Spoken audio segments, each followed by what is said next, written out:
큰 전공을 세우고도 척준경은 오히려 옥에 갇히는 신세가 되었다. 차가운 옥에서 척준경은 한숨이 절로 나왔다. 황해도 곡산의 가난한 하급 향리의 아들로 태어났지만 어려서부터 무예에 뛰어났고 누구보다 강하다 자부하며 살아왔다. 하지만 그 시대에는 무인을 뽑는 과거가 없었기에 그의 능력을 발휘할 기회가 없었다. 능력은 넘치는데 기회가 없으니 상심이 컸을 것이다. 자연히 학문은 멀리하고 물의 배들과 어울려 유년 시절을 보냈다. 하지만 여진이 공격해오면서 그에게도 기회가 생겼다. 전쟁에 참여하여 자신의 능력을 보여줄 수만 있다면 장군까지는 몰라도 몇 명의 졸개를 부릴 수 있는 작은 관작은 얻을 수 있으리라 생각했다. 그런데 오늘날 이게 무슨 꼴인가. 관작은커녕 목이 달아나게 생겼으니. 긴 한숨과 함께 옥에서 보이는 달빛을 바라보았다. 그 마음을 아는지 모르는지 달빛은 무심하게도 밝았다. 척준경의 눈가에 어느새 눈물이 맺혔다. 지난 시절이 고스란히 배어있는 한스러운 눈물이었다. 그런데 자네가 그 대단한 활약을 펼쳤다던 척준경인가? 옥중에 누군가 찾아왔다. 척준경이 흐르는 눈물을 훔치며 물었다. 그렇습니다만 누구십니까? 그는 질문에 대답은 않고 혀를 차며 말했다. 인간, 그 밴댕이 소갈딱지 같은 자가 질투심에 불타 고래의 영웅을 이런 식으로 대한 것이랬다. 지놈은 연전연패했는데 하급 군관 하나가 나서 단번에 승리를 거두었으니 배알이 뒤틀린 것이지. 영웅이라니요. 그저 작은 공을 세웠을 뿐입니다. 헌데 누구십니까? 나는 윤관이라고 하네. 윤관은 숙종 때에 동궁시강 어사대부, 이부상서, 한림학사 등지 등 여러 벼슬을 지냈고 대각국사 의천과 함께 남경건설, 금속화폐 유통, 신법 제정 등 많은 일을 하였다. 또한 과거 시험과 추천제로 새로운 인재를 발굴하여 기존 호족들의 힘을 견제하고 왕권을 뒷받침하는 데 누구보다 앞장섰다. 당연히 숙종은 이런 윤관을 크게 신임하고 의지하였다. 폐하께서는 여기 상황을 잘 살펴보고 여진에 대한 대비책을 세우라 하셨네. 그런 중에 자네의 활약과 억울한 사연도 알게 되었다네. 이제야 저를 알아봐주는 분이 계시니 기쁩니다. 그러나 저는 여기가 마지막인 것 같습니다. 귀인을 조금만 더 일찍 알았더라면 좋았을 것을. 그것이 안쓰러울 뿐입니다. 윤관이 잠시 생각하더니 질문을 던졌다. 자네는 큰 공을 세웠음에도 오히려 옥에 갇힌 신세가 되었네. 그 이유가 무엇이라고 생각하는가? 척준경이 더욱 큰 한숨 소리로 답했다. 그러니 분통하고 억울하다는 것입니다. 저는 모르겠습니다. 왜 일이 이렇게 되었는지.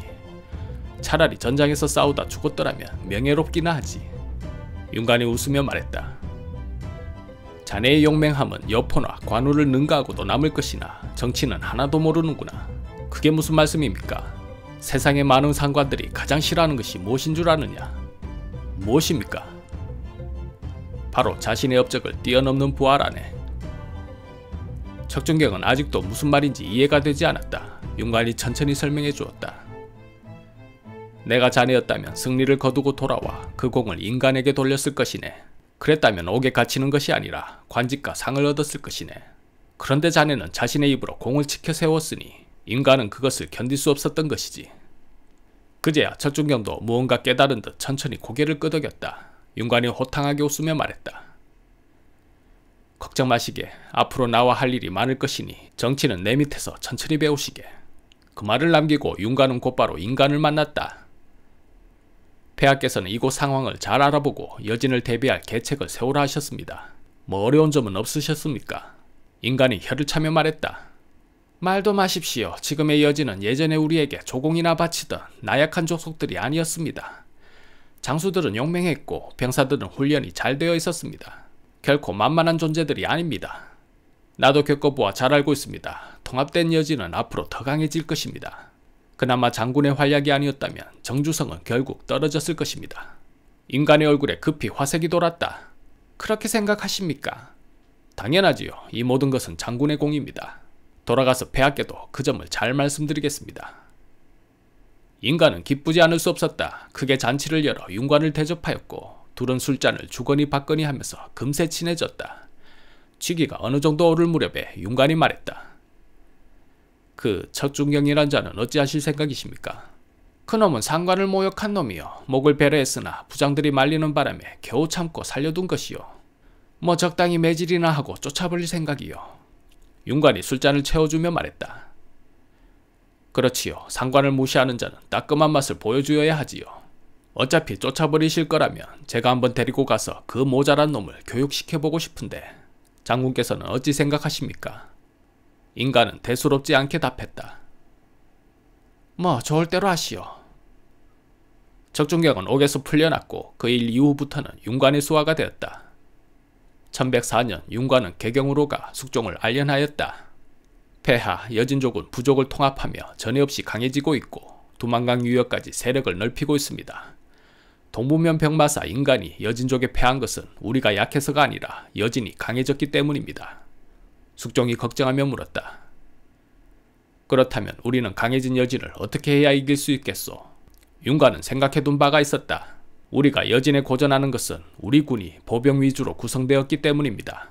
저들의 군사는 대부분 기병으로 이루어져 있으니 보병 위주인 우리 군이 불리한 것은 정해진 이치입니다. 숙종이 천천히 고개를 끄덕이자 윤관이 이어서 말했다. 폐하, 여진과 싸워 이기려면 보다 새롭고 강한 군대를 만들어야 합니다. 이에 숙종은 윤관의 건의를 받아들여 새로운 군대 별무반을 만들었다. 별무반은 기병으로 이루어진 신기군, 보병으로 이루어진 신보군, 승려로 이루어진 항마군으로 구성된 최정예 부대가 되었다. 또한 척준경은 공을 인정받아 천호위 녹사 창군사 벼슬을 받았다. 척준경은 윤관을 찾아가 눈물로 감사를 표하였다.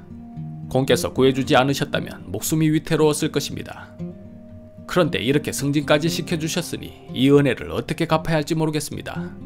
윤관이 웃으며 말했다. 뭘 그 정도 가지고 자네가 세운 공에 비한다면 작은 벼슬이니 은혜라고 할 것도 없네. 그리고 한 가지 선물이 더 있으니 따라와 보시게. 선물이 더 있다니요? 그것이 무엇입니까? 따라와 보면 알 것이네. 척준경이 어리둥절한 표정으로 인간을 따랐다. 그리고 누군가의 집에 도착하였다. 여기 누구의 집입니까? 윤관이 별것 아니란 표정으로 말했다. 자네 집이네. 앞으로 여기서 식구들과 오손도손 재미나게 사시게. 척준경이 급히 엎드려 절하며 사양하였다. 살려주신 것으로도 크나큰 은혜인데 이렇게 집까지 주시다니 감히 받기에는 너무 큽니다. 내가 주는 것이 아니라 폐하께서 주시는 것이니 받지 않는다면 불충이 되는 것이야. 척준경은 뭐라 대꾸하지 못하고 그저 엎드려 어쩔 줄 몰라 했다. 그런데 또각또각 말발굽 소리가 들려왔다. 척준경이 얼굴을 들고 소리나는 쪽을 보니 매우 아름다운 준마가 마당에 서 있었다. 윤관이 말했다. 이 말은 오다 주었네. 타시게. 척준경은 이마가 땅에 박히도록 2번 3번 절하며 눈물로 감사를 표하였다. 한편 이자겸은 몸을 바짝 낮추고 때를 기다리고 있었다. 여동생 장경공주의 사통사건에 집안 단속을 못한 책임으로 조정에서 쫓겨났지만 그는 결코 좌절할 인물이 아니었다. 누구보다 정치적 감각이 뛰어났으니 다만 때를 기다렸던 것이다. 14대 헌종이 즉위하고 그가 건강하지 못한 까닭으로 사숙태후의 섭정이 이루어지고 있었을 때 사촌 오빠였던 이자희는 중추원사로 승진되었고 그는 친인척을 조정의 핵심 자리에 골고루 배치하여 자신의 세력을 더욱 강화하였다. 몰락한 이자겸으로서는 사촌 형인 이자희의 줄에 서서 뽑기를 꿈꿔볼 수도 있었을 텐데 이자겸은 결코 나서지 않았다. 정치 감각이 누구보다 뛰어났던 이자겸이 생각하기에는 오히려 이자희의 행동들이 불안하기 짝이 없었다. 폐하의 병세가 좋지 않으시니 가만히 기다리면 천하를 얻을 것을 형님께서는 너무 서두르시는 것 같아. 저러다간 일을 크게 그르치고 말 것이야. 이자겸의 예상은 적중했다. 문종의 셋째 아들이며 헌종에게는 숙부였던 계린공 왕희는 이자희가 세력을 모으고 있음을 간파하고 먼저 행동에 나섰다. 1095년 7월 계린공과 뜻을 함께한 군사들이 궁궐로 쳐들어가니 고려사에서는 이때의 일을 다음과 같이 기록하였다.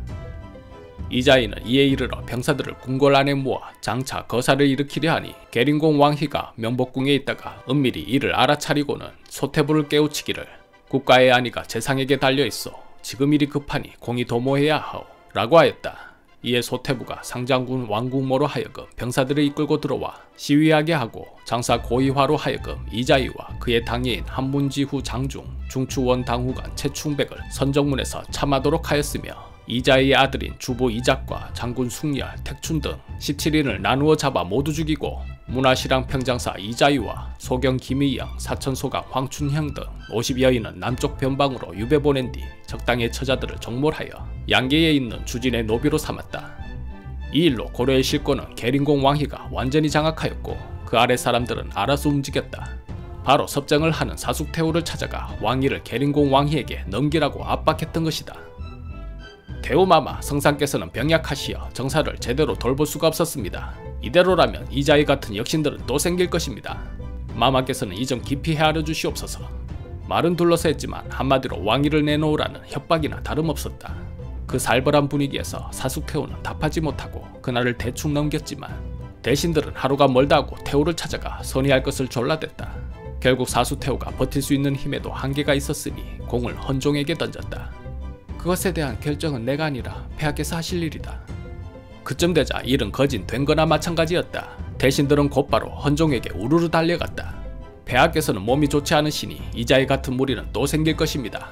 이번에 계린공께서 안 계셨더라면 조정은 역신의 무리로 피바람을 겪어야 했을 것입니다. 마땅히 폐하께서는 무거운 자리를 양유하시고 신병치료에 전념하신다면 모두가 이롭게 될 것입니다. 어찌하여 폐하께서는 이로운 길을 택하지 않으시고 어려운 길을 가려 하십니까? 어리고 병약한 헌종이 대신들의 그 같은 압박을 어찌 감당할 수 있었으랴. 그저 눈물만 흘리며 듣고 있다가 1095년 10월 결국 왕위를 숙부에게 넘겼으니 그가 고려 제15대 숙종이었다. 42세의 늦은 나이에 왕위에 오른 숙종은 마음이 바빴다. 조카를 압박하여 옥자에 올랐다는 손가락질을 받지 않기 위해서라도 누구보다 열심히 일했다. 1096년 육촌인의 근친혼을 금지하는 명령을 내렸고 1102년 동생인 대각국사 의천의 주장을 받아들여 화폐인 해동통보, 사만통보를 제조해 유통을 시도하였다. 또한 의천을 적극 후원하여 천태종을 개창하게 하였다. 1104년에는 별무반을 만들었고 1105년에는 탐나국을 탐나군으로 개칭하여 제주도를 중앙행정조직으로 편입시켰다. 그러나 숙종의 건강도 그리 오래가지 못했다. 1105년 10월 숙종이 갑자기 세상을 떠나고 말았다. 좋지 않은 몸을 이끌고 무리한 서경순행에 나섰고 고구려의 시조 동명왕릉에 제사 지내게 했으나 몸이 더 좋지 않아 기경으로 황궁하던 중 궁궐에 도착하지 못한 채 장평문 밖에 이르러 수레 안에서 생을 마쳤다. 숙종의 마지막 유언을 고려사에선 다음과 같이 기록하였다. 내가 덕이 없지만 대업을 이어받아 만사를 다스리느라 하루라도 편안한 날이 없었으며 몸소 정사를 보살피느라 침식을 잊은 지 10여 년이 되었다. 서울과 지방의 사람들과 더불어 태평성대를 누리려고 생각하였으나 어찌하여 걱정과 피로가 병이 되어 드디어 오랫동안 낫지 않을 지경에 이르렀던가. 천명은 알기 어려워 수명이 길고 짧은 것은 분수에 맡기는 것이나 나라의 근본은 지극히 중요하므로 감히 부탁하는 말을 잊을 수 있겠는가.